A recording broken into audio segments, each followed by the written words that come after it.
working with images and integrating other programs. This is part 2. We're starting on page 6-6. Importing data from another workbook. So we're still in Excel, from Excel to Excel, but another workbook.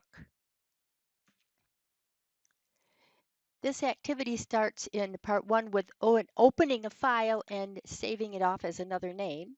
So let's open that file. It's a support underscore EX, you read it, 7-2. And again, since we downloaded it, we'll probably have to enable editing.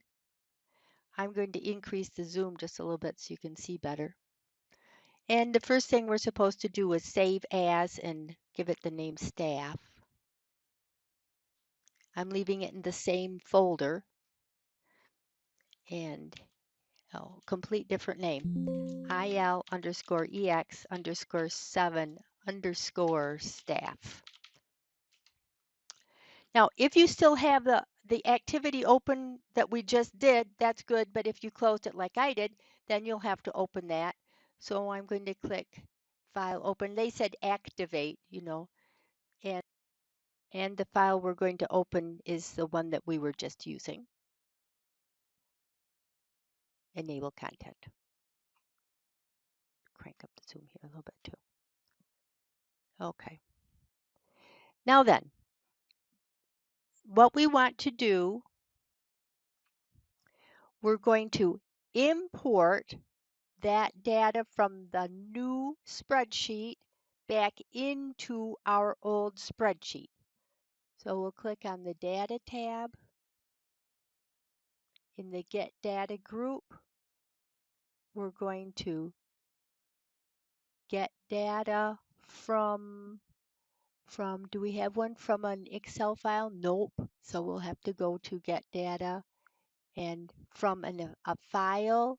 What kind of a file? Go Away tooltip. From an Excel workbook. Which Excel workbook? The staff, which is the one we just made.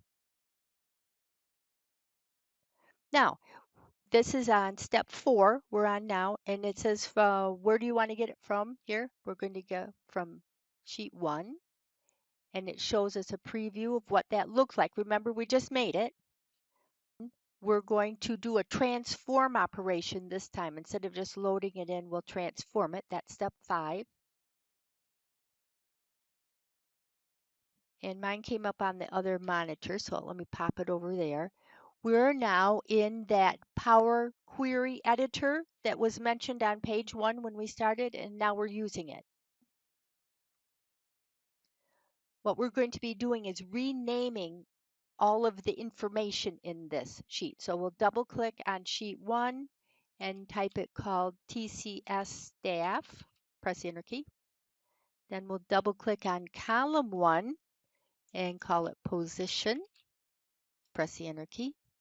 Double click on column 2 and call it employee. Press the enter key. So we have transformed it. We've made some modifications to it, and they're listed here.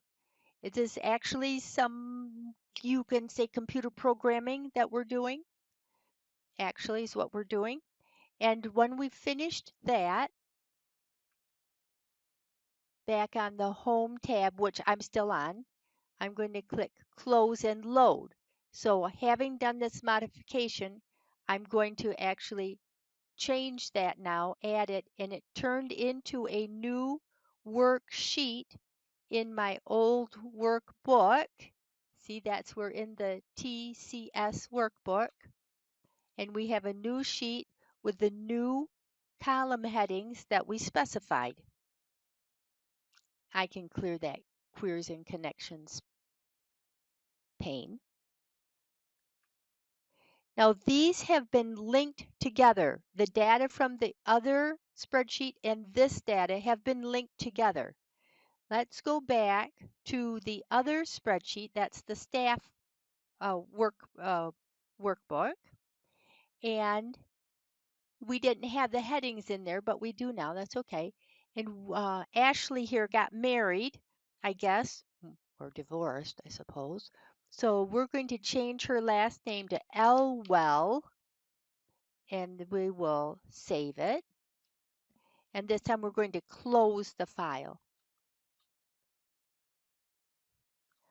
Back in our newly linked worksheet, then, in that workbook, that's the TCS workbook where we were working before, on the data tab, because we're working with data, we're going to refresh the data.